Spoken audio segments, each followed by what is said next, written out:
जरूर यहाँ Morgan Housel की किताब द साइकोलॉजी ऑफ मनी। अध्याय 1, कोई भी पागल नहीं है। इस अध्याय में मॉर्गन हाउसेल वित्तीय निर्णयों को आकार देने में व्यक्तिगत इतिहास और अनुभवों की महत्वपूर्ण भूमिका पर प्रकाश डालते हैं। उनका तर्क है कि पैसे के साथ हमारे व्यवहार को अक्सर तर्कसंगत गणितीय गणनाओं के बजाय हमारे अपने अद्वितीय अनुभवों से समझा जा सकता है। कोई भी वास्तव में वित्तीय रूप से पागल नहीं है, इसके बजाय हम सभी अलग अलग दुनिया में बड़े हुए हैं और अलग अलग वित्तीय सबक सीखे हैं।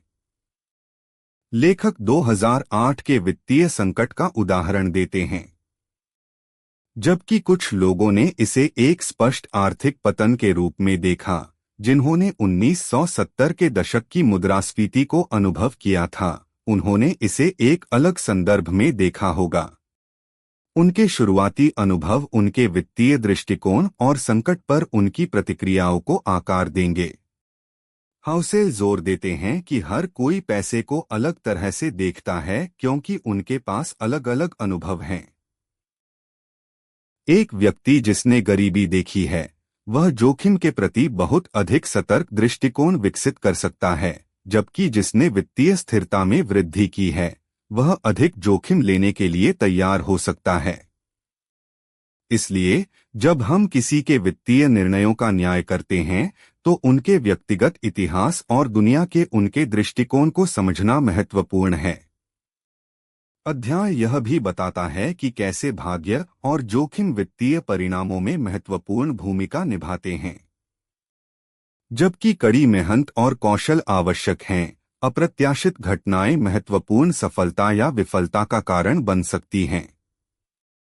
इसलिए अत्यधिक आत्मविश्वास या अत्यधिक आलोचना से बचना महत्वपूर्ण है, यह याद रखते हुए कि परिणाम हमेशा पूरी कहानी नहीं बताते हैं। अंततः कोई भी पागल नहीं है। अध्याय हमें वित्तीय निर्णयों के प्रति सहानुभूतिपूर्ण दृष्टिकोण अपनाने के लिए प्रोत्साहित करता है। यह हमें सिखाता है कि लोगों के पैसे के साथ व्यवहार के तरीके को समझने के लिए उनके अनुभवों और दुनिया के उनके अद्वितीय दृष्टिकोण पर विचार करना महत्वपूर्ण है।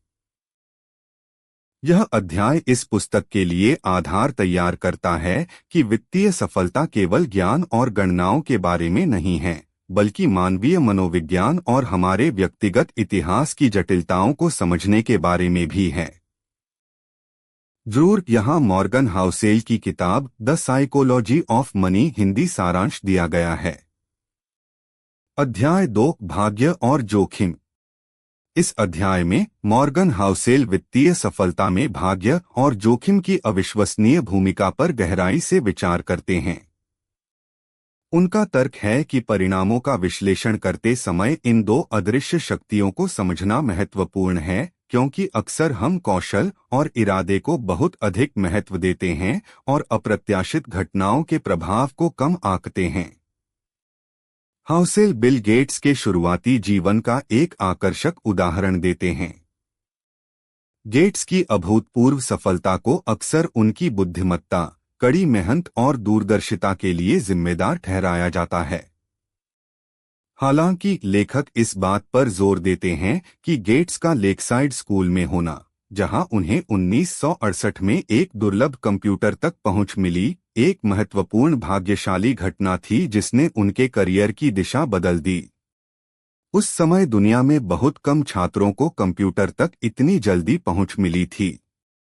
यह भाग्य का एक तत्व था जिसने गेट्स को एक अद्वितीय लाभ प्रदान किया। इसी तरह लेखक जोखिम के पहलू पर भी प्रकाश डालते हैं। हर सफल कहानी के पीछे अनगिनत प्रयास होते हैं जो सफल नहीं हो पाते। कई प्रतिभाशाली और मेहनती व्यक्ति प्रतिकूल परिस्थितियों या अप्रत्याशित जोखिमों का शिकार हो जाते हैं। हाउसेल बताते हैं कि सफलता और विफलता दोनों में भाग्य और जोखिम एक महत्वपूर्ण भूमिका निभाते हैं, और केवल परिणामों पर ध्यान केंद्रित करना हमें एक अधूरा और भ्रामक चित्र दे सकता है। अध्याय हमें यह समझने के लिए प्रोत्साहित करता है कि दुनिया जटिल है और हमारे नियंत्रण से परे की ताकतें अक्सर हमारे जीवन के प्रक्षेप वक्र को आकार देती हैं। इसका मतलब यह नहीं है कि प्रयास और कौशल महत्वहीन हैं, बल्कि यह पहचानना है कि वे सफलता की गारंटी नहीं देते हैं और विफलता हमेशा अक्षमता का संकेत नहीं होती है। हाउसेल सलाह देते हैं कि हम व्यक्तिगत सफलता की चरम कहानियों के प्रति सतर्क रहें और उन्हें पूरी तरह से अनुकरण करने की कोशिश न करें, क्योंकि उनमें भाग्य का एक महत्वपूर्ण तत्व शामिल हो सकता है जिसे दोहराया नहीं जा सकता है। इसके बजाय हमें सफलता के व्यापक पैटर्न और सामान्य सिद्धांतों पर ध्यान केंद्रित करना चाहिए जो समय के साथ लगातार काम करते हैं। इसी तरह हमें व्यक्तिगत विफलताओं के प्रति भी सहानुभूति रखनी चाहिए, यह समझते हुए कि जोखिम और दुर्भाग्य किसी के भी साथ हो सकता है, चाहे वे कितने भी सक्षम क्यों न हों। महत्वपूर्ण सबक यह है कि हम भाग्य के प्रभाव को स्वीकार करें और जोखिम की संभावना को समझें और अपने वित्तीय निर्णयों में एक मार्जिन ऑफ सेफ्टी का निर्माण करें ताकि अप्रत्याशित झटकों का सामना किया जा सके। अंततः भाग्य और जोखिम अध्याय हमें वित्तीय दुनिया को अधिक सूक्ष्म और यथार्थवादी दृष्टिकोण से देखने के लिए प्रोत्साहित करता है। यह हमें सिखाता है कि सफलता और विफलता दोनों जटिल परस्पर क्रियाओं का परिणाम हैं, जिनमें कौशल, प्रयास, भाग्य और जोखिम सभी भूमिका निभाते हैं। इस समझ के साथ हम दूसरों की सफलता और विफलता का आकलन करते समय अधिक विनम्र और समझदार बन सकते हैं और अपने स्वयं के वित्तीय निर्णयों में अधिक व्यावहारिक दृष्टिकोण अपना सकते हैं। अध्याय 3 कभी भी पर्याप्त नहीं। इस अध्याय में मॉर्गन हाउसेल पर्याप्त की खतरनाक रूप से फिसलन भरी अवधारणा पर ध्यान केंद्रित करते हैं। उनका तर्क है कि वित्तीय सफलता की राह में सबसे बड़ी चुनौतियों में से एक यह जानना है कि कब रुकना है और कब कहना है कि बस हो गया। मानवीय स्वभाव की अधिक की लालसा अक्सर विनाशकारी परिणामों की ओर ले जाती है। हाउसेल कई वास्तविक दुनिया के उदाहरणों का उपयोग करते हैं ताकि यह दर्शाया जा सके कि कैसे अत्यधिक धन की खोज में लोग अनैतिक व्यवहार, अनावश्यक जोखिम और अंततः अपनी प्रतिष्ठा और संपत्ति को खतरे में डाल सकते हैं। वे उन धनी और शक्तिशाली व्यक्तियों की कहानियों को बताते हैं जिन्होंने और अधिक की अतृप्त इच्छा के कारण सब कुछ खो दिया। लेखक इस बात पर जोर देते हैं कि सामाजिक तुलना और दूसरों की जीवन शैली को देखकर पर्याप्त की भावना को विकृत किया जा सकता है। जब हम लगातार दूसरों के पास जो कुछ है उससे अपनी तुलना करते हैं तो हम कभी भी संतुष्ट महसूस नहीं कर सकते हैं, भले ही हमारे पास कितना भी हो। यह एक अंधीन दौड़ बन जाती है जहां हमेशा कुछ और होता है जिसकी हम लालसा करते हैं। हाउसेल इस बात पर प्रकाश डालते हैं कि आधुनिक पूंजीवाद अक्सर इस कभी भी पर्याप्त नहीं की मानसिकता को बढ़ावा देता है। विज्ञापन और सामाजिक दबाव हमें लगातार यह विश्वास दिलाते हैं कि हमें खुश और सफल होने के लिए और अधिक खरीदने, कमाने और उपभोग करने की आवश्यकता है। यह एक ऐसी संस्कृति बनाता है जहां संतुष्टि एक मायावी लक्ष्य बन जाती है। अध्याय हमें पर्याप्त की अपनी परिभाषा विकसित करने के महत्व पर जोर देता है। यह जानना कि आपके लिए वास्तव में क्या मायने रखता है और उस बिंदु को पहचानना महत्वपूर्ण है जब आपने उसे प्राप्त कर लिया है। यह वित्तीय लक्ष्यों को निर्धारित करने और यह समझने के बारे में है कि आप किस लिए प्रयास कर रहे हैं और कब रुकना है। हाउसेल सुझाव देते हैं कि पर्याप्त की भावना प्राप्त करने के लिए हमें अपने अहंकार पर नियंत्रण रखना चाहिए और यह याद रखना चाहिए कि सच्ची खुशी और संतुष्टि जरूरी नहीं कि अधिक धन से आती है। रिश्तों, स्वास्थ्य और उद्देश्य जैसी गैर-वित्तीय संपत्तियों को महत्व देना महत्वपूर्ण है। अंततः कभी भी पर्याप्त नहीं अध्याय एक शक्तिशाली चेतावनी है। यह हमें सिखाता है कि वित्तीय सफलता केवल धन संचय करने के बारे में नहीं है, बल्कि यह जानने के बारे में भी है कि कब रुकना है और जो हमारे पास है उसकी सराहना करना है। पर्याप्त की भावना विकसित करना हमें अनावश्यक जोखिमों, तनाव और अंतः पछतावे से बचा सकती है, जिससे हम अधिक सुरक्षित और संतुष्ट जीवन जी सकते हैं। यह अध्याय हमें एक संतुलित दृष्टिकोण अपनाने और यह पहचानने के लिए प्रोत्साहित करता है कि जीवन में पैसे से भी ज्यादा महत्वपूर्ण चीजें हैं। अध्याय 4, भ्रम का सम्मोहन।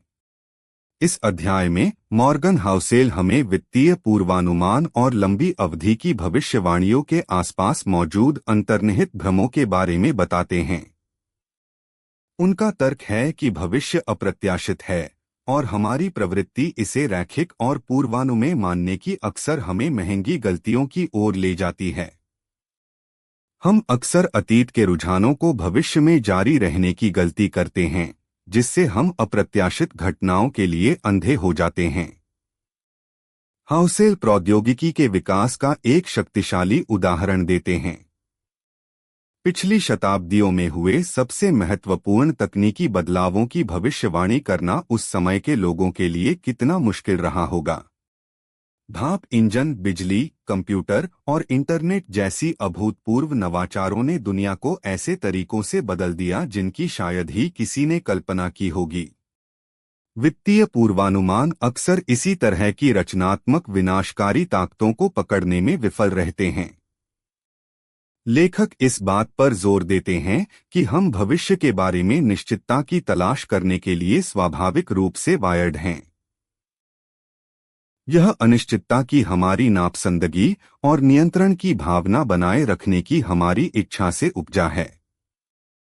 वित्तीय विशेषज्ञ और मीडिया अक्सर इस इच्छा को पूरा करते हैं, भविष्य के बारे में आत्मविश्वास से भरी भविष्यवाणियां पेश करते हैं, भले ही उनके पास ऐसा करने का कोई वास्तविक आधार न हो।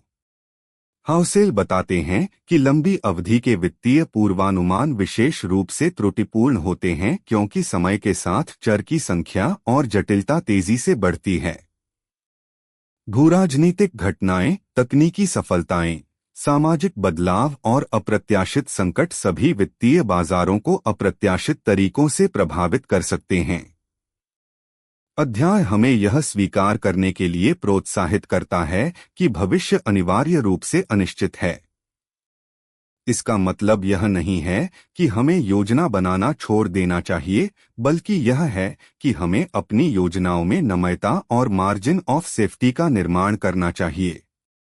एक कठोर और अपरिवर्तनीय भविष्यवाणियों पर आधारित रणनीति अप्रत्याशित झटकों के सामने आसानी से टूट सकती है। हाउसेल सुझाव देते हैं कि भविष्य की सटीक भविष्यवाणी करने की कोशिश करने के बजाय हमें उन चीजों पर ध्यान केंद्रित करना चाहिए जो समय के साथ स्थिर रहने की संभावना रखते हैं, जैसे कि मानव स्वभाव और कुछ बुनियादी आर्थिक सिद्धांत।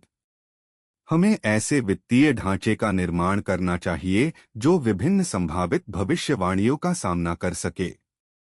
अंतः भ्रम का सम्मोहन अध्याय हमें वित्तीय पूर्वानुमानों के प्रति एक स्वस्थ संदेह विकसित करने की सलाह देता है। यह हमें सिखाता है कि भविष्य को जानने का नाटक करने वाले विशेषज्ञों पर अंधविश्वास करने के बजाय हमें अनिश्चितता को गले लगाना चाहिए और एक लचीला और अनुकूलनीय वित्तीय दृष्टिकोण अपनाना चाहिए।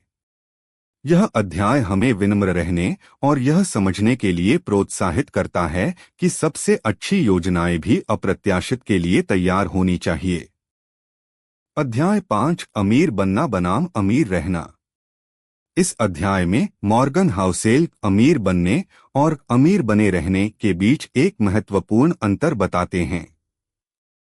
उनका तर्क है कि पहला अक्सर जोखिम लेने, आशावाद और साहसिक कार्यों से जुड़ा होता है, जबकि दूसरा पूरी तरह से अलग कौशल सेट की मांग करता है, संयम, डर और मितव्ययिता। अमीर बनना एक घटना हो सकती है, लेकिन अमीर बने रहना एक सतत प्रक्रिया है जिसके लिए एक अलग मानसिकता की आवश्यकता होती है। हाउसेल कई उदाहरणों का उपयोग करते हैं ताकि यह दर्शाया जा सके कि कैसे कई लोग जिन्होंने तेजी से धन अर्जित किया, उसे उतनी ही तेजी से खो भी दिया। ऐसा इसलिए होता है क्योंकि अमीर बनने के लिए आवश्यक मानसिकता अक्सर अमीर बने रहने के लिए हानिकारक होती है। अत्यधिक आत्मविश्वास और जोखिम लेने की प्रवृत्ति जो धन संचय में सहायक हो सकती है, लापरवाही और विनाशकारी निर्णयों का कारण बन सकती है जब उस धन को बनाए रखने की बात आती है। लेखक इस बात पर जोर देते हैं कि अमीर बने रहने की आधारशिला जीवित रहने की मानसिकता है। इसका मतलब है कि वित्तीय लक्ष्य निर्धारित करते समय दिवालिया होने से बचना सबसे महत्वपूर्ण विचार होना चाहिए। यह अत्यधिक जोखिम लेने से बचने, अपने खर्चों को नियंत्रण में रखने और अप्रत्याशित घटनाओं के लिए एक सुरक्षा जाल बनाने के बारे में है। हाउसेल चक्रवृद्धि ब्याज की शक्ति पर प्रकाश डालते हैं, लेकिन यह भी बताते हैं कि चक्रवृद्धि अपना जादू तभी दिखा सकती है जब आप लंबे समय तक खेल में बने रहें। अमीर बने रहने का मतलब है कि आप ऐसे निर्णय लें जो आपको वित्तीय रूप से मजबूत बनाए रखें ताकि आप बाजार के उतार चढ़ाव और व्यक्तिगत असफलताओं को झेल सकें और अंततः चक्रवृद्धि का लाभ उठा सकें।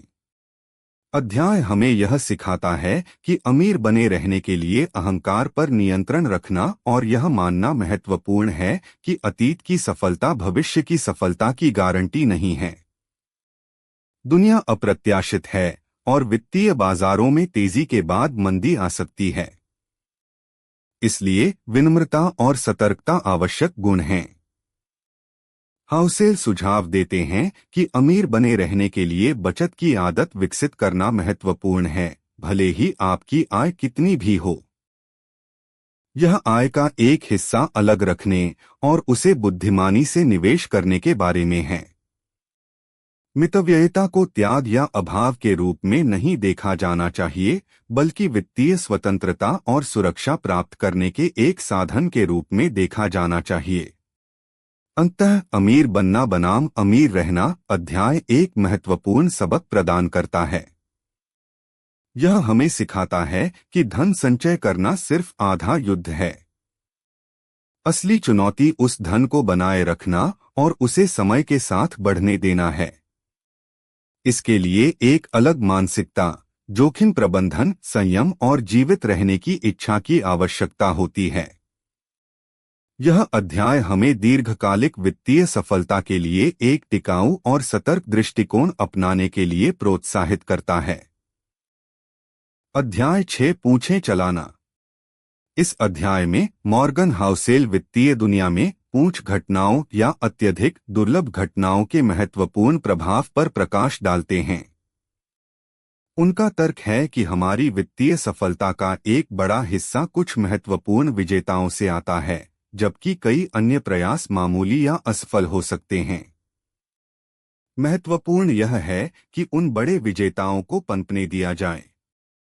हाउसेल उद्यम पूंजी वेंचर कैपिटल उद्योग का एक शक्तिशाली उदाहरण देते हैं।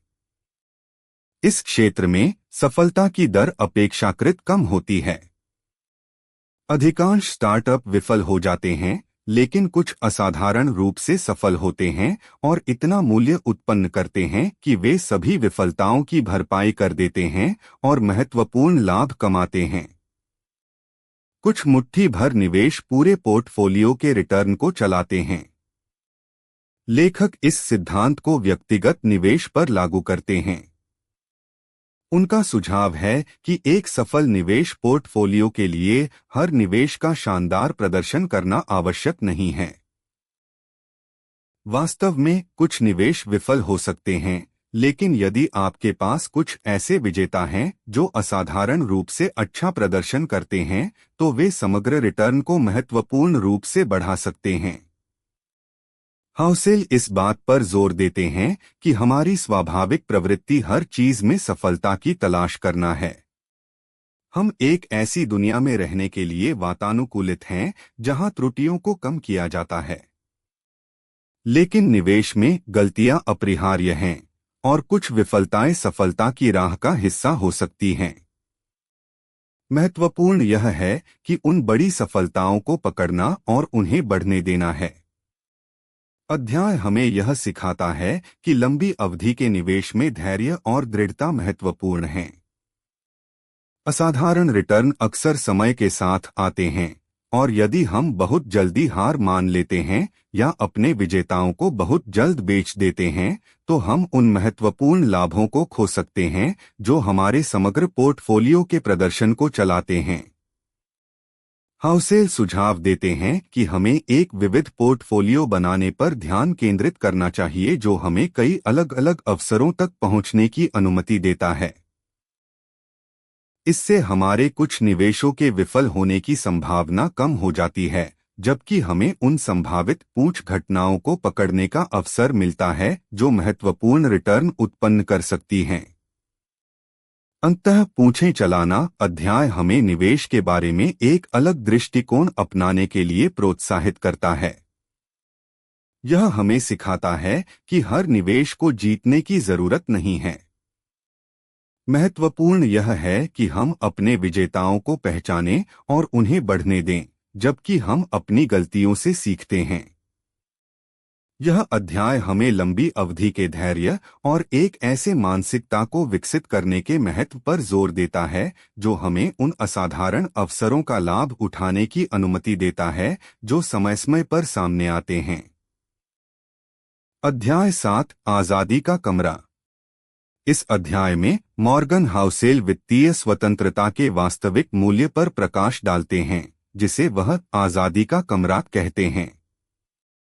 उनका तर्क है कि धन का सबसे बड़ा लाभांश भौतिक चीजें खरीदना नहीं है, बल्कि अपने समय और विकल्पों पर नियंत्रण रखने की क्षमता है।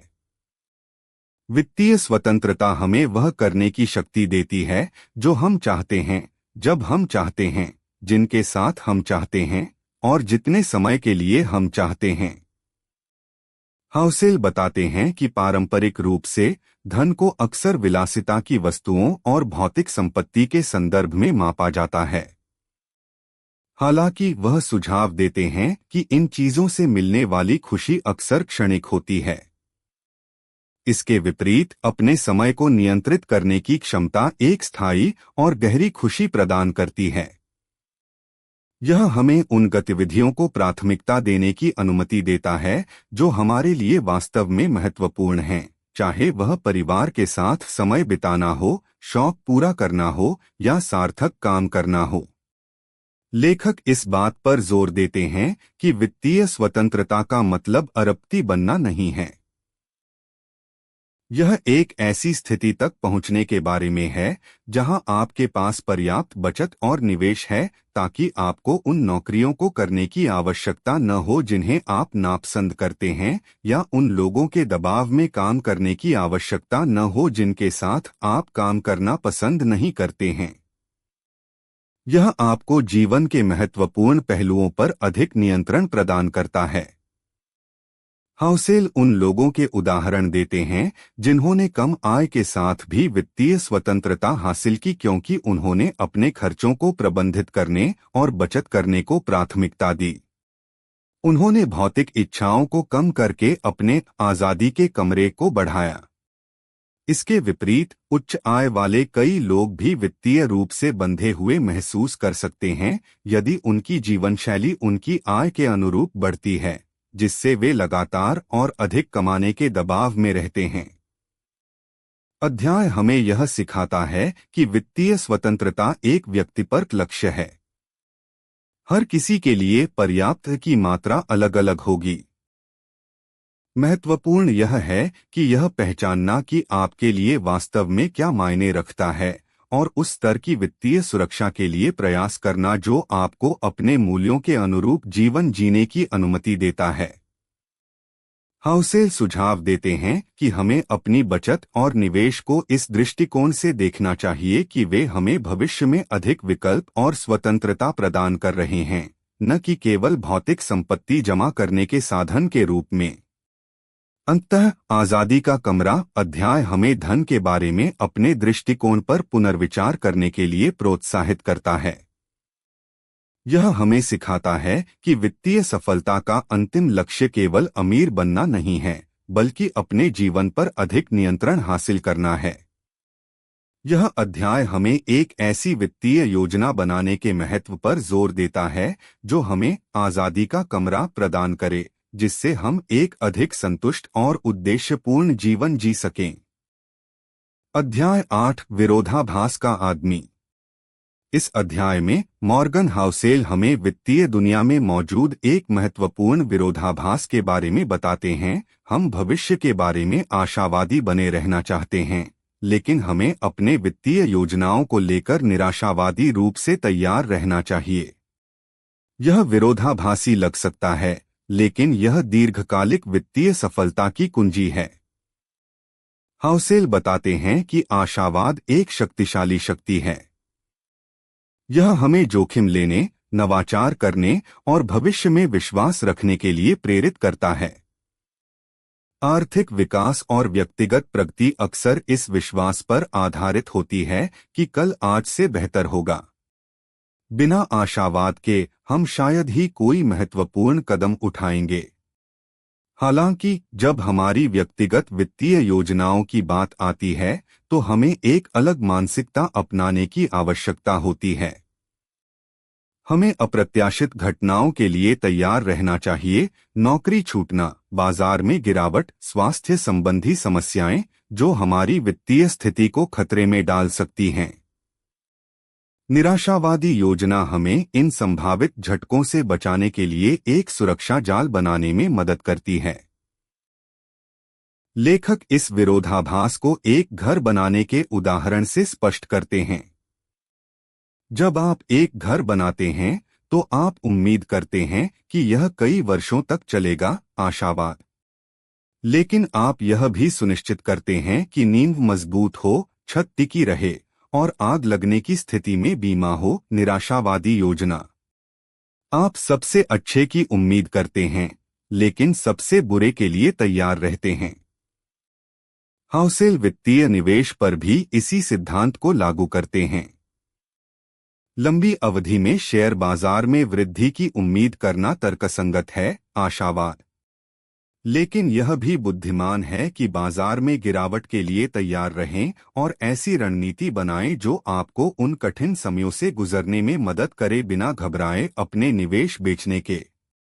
अध्याय हमें यह सिखाता है कि आशावाद और निराशावाद परस्पर अनन्य नहीं हैं। वास्तव में वे एक स्वस्थ वित्तीय दृष्टिकोण के दो आवश्यक पहलू हैं। हमें भविष्य की संभावनाओं के बारे में आशावादी होना चाहिए, लेकिन हमें अपनी वित्तीय कमजोरियों के बारे में निराशावादी रूप से जागरूक होना चाहिए और उनसे बचाने के लिए कदम उठाने चाहिए। हाउसेल सुझाव देते हैं कि हम एक ऐसी बचत और निवेश रणनीति विकसित करें जो हमें अप्रत्याशित खर्चों को कवर करने और बाजार में गिरावट का सामना करने की अनुमति दे। इसमें पर्याप्त आपातकालीन निधि बनाए रखना और ऐसे निवेशों में विविधता लाना शामिल है जो विभिन्न आर्थिक परिस्थितियों में अच्छा प्रदर्शन कर सकते हैं। अंततः विरोधाभास का आदमी अध्याय हमें वित्तीय योजना के लिए एक संतुलित दृष्टिकोण अपनाने के लिए प्रोत्साहित करता है। यह हमें सिखाता है कि भविष्य के बारे में आशावादी होना महत्वपूर्ण है, लेकिन हमें अपनी वित्तीय सुरक्षा के लिए निराशावादी रूप से तैयार रहना भी उतना ही महत्वपूर्ण है। यह विरोधाभासी संयोजन हमें दीर्घकालिक वित्तीय सफलता प्राप्त करने में मदद कर सकता है। अध्याय 9 आश्चर्य की कीमत। इस अध्याय में मॉर्गन हाउसेल चक्रवृद्धि ब्याज की अविश्वसनीय शक्ति पर प्रकाश डालते हैं, जिसे वह अक्सर वित्तीय दुनिया का सबसे शक्तिशाली बल मानते हैं। उनका तर्क है कि चक्रवृद्धि का जादू तुरंत दिखाई नहीं देता है, इसके लिए समय, धैर्य और निरंतरता की आवश्यकता होती है। यह आश्चर्यजनक परिणाम उत्पन्न करता है, लेकिन इसकी पूरी क्षमता को समझने के लिए हमें दीर्घकालिक दृष्टिकोण अपनाना होगा। हाउसेल जेसी लिवरमोर और वॉरेन बफे के विपरीत उदाहरणों का उपयोग करके चक्रवृद्धि की शक्ति को दर्शाते हैं। लिवरमोर, एक प्रसिद्ध शेयर बाजार सट्टेबाज, ने अपने जीवन काल में कई बार बड़ी संपत्ति अर्जित की और खो दी क्योंकि उन्होंने अल्पकालिक लाभ पर ध्यान केंद्रित किया और लगातार व्यापार करते रहे। दूसरी ओर वॉरेन बफे ने अपेक्षाकृत मामूली वार्षिक रिटर्न अर्जित किया, लेकिन दशकों तक लगातार निवेशित रहकर और चक्रवृद्धि को अपना काम करने देकर दुनिया की सबसे बड़ी संपत्ति में से एक का निर्माण किया। लेखक इस बात पर जोर देते हैं कि चक्रवृद्धि कोई रैखिक प्रक्रिया नहीं है। शुरुआती वर्षों में प्रगति धीमी और अगोचर लग सकती है, जिससे धैर्य बनाए रखना मुश्किल हो जाता है। लेकिन समय के साथ जैसे जैसे आधार बढ़ता जाता है, रिटर्न तेजी से बढ़ता है, जिससे आश्चर्यजनक परिणाम मिलते हैं। यही कारण है कि हाउसेल इसे आश्चर्य की कीमत कहते हैं। हमें इसे प्राप्त करने के लिए समय और धैर्य का भुगतान करना पड़ता है। अध्याय हमें यह सिखाता है कि वित्तीय सफलता अक्सर तात्कालिक कार्रवाई या त्वरित लाभ की तलाश करने के बजाय लंबे समय तक टिके रहने और लगातार बने रहने के बारे में होती है। यह एक धीमी गति की प्रक्रिया है, जिसके लिए अनुशासन और अल्पकालिक प्रलोभनों का विरोध करने की क्षमता की आवश्यकता होती है। हाउसेल सुझाव देते हैं कि चक्रवृद्धि का लाभ उठाने के लिए हमें जल्द से जल्द निवेश शुरू करना चाहिए और लगातार निवेश करते रहना चाहिए, भले ही शुरुआती रिटर्न मामूली लगे। हमें बाजार के उतार चढ़ाव से विचलित नहीं होना चाहिए और लंबी अवधि के लिए अपने निवेश को बनाए रखना चाहिए। वे यह भी बताते हैं कि चक्रवृद्धि केवल वित्तीय निवेश पर ही लागू नहीं होती है। यह रिश्तों, ज्ञान और प्रतिष्ठा जैसी अन्य चीजों पर भी लागू हो सकता है। समय के साथ लगातार प्रयास और सकारात्मक क्रियाएं आश्चर्यजनक परिणाम दे सकती हैं। अंततः आश्चर्य की कीमत अध्याय हमें वित्तीय सफलता के लिए एक दीर्घकालिक दृष्टिकोण अपनाने के लिए प्रोत्साहित करता है। यह हमें सिखाता है कि चक्रवृद्धि एक शक्तिशाली उपकरण है, लेकिन इसकी पूरी क्षमता को महसूस करने के लिए धैर्य, अनुशासन और समय की आवश्यकता होती है। यह अध्याय हमें लगातार बने रहने और चक्रवृद्धि के जादू को अपना काम करने देने के महत्व पर जोर देता है। अध्याय 10 बचत करने का कोई कारण नहीं। इस अध्याय में मॉर्गन हाउसेल बचत करने के पारंपरिक तर्कों पर एक अपरंपरागत दृष्टिकोण प्रस्तुत करते हैं। उनका तर्क है कि बचत करने का प्राथमिक कारण भविष्य में विशिष्ट खरीदारी या लक्ष्यों के लिए योजना बनाना नहीं है, बल्कि अप्रत्याशित घटनाओं के लिए लचीलापन और विकल्प बनाए रखना है। बचत हमें अज्ञात और अप्रत्याशित के लिए तैयार रहने की क्षमता प्रदान करती है, जो वास्तविक वित्तीय सुरक्षा है। हाउसेल बताते हैं कि हम अक्सर बचत को भविष्य की ज्ञात जरूरतों, जैसे कि घर खरीदना या सेवानिवृत्ति के लिए योजना बनाने के साधन के रूप में देखते हैं। जबकि ये महत्वपूर्ण कारण हैं, बचत का एक और भी महत्वपूर्ण लाभ है। यह हमें अप्रत्याशित परिस्थितियों का सामना करने की क्षमता देता है, जिनके बारे में हम आज नहीं जानते हैं। लेखक वास्तविक जीवन के उदाहरणों का उपयोग करते हैं ताकि यह दर्शाया जा सके कि कैसे अप्रत्याशित घटनाएं, नौकरी छूटना, चिकित्सा आपात स्थिति या आर्थिक संकट किसी की वित्तीय स्थिति को अचानक बदल सकती हैं। पर्याप्त बचत के बिना इन घटनाओं के विनाशकारी परिणाम हो सकते हैं। बचत हमें इन अनिश्चितताओं के खिलाफ एक बफर प्रदान करती है। हाउसेल इस बात पर जोर देते हैं कि बचत हमें समय खरीदने की शक्ति देती है।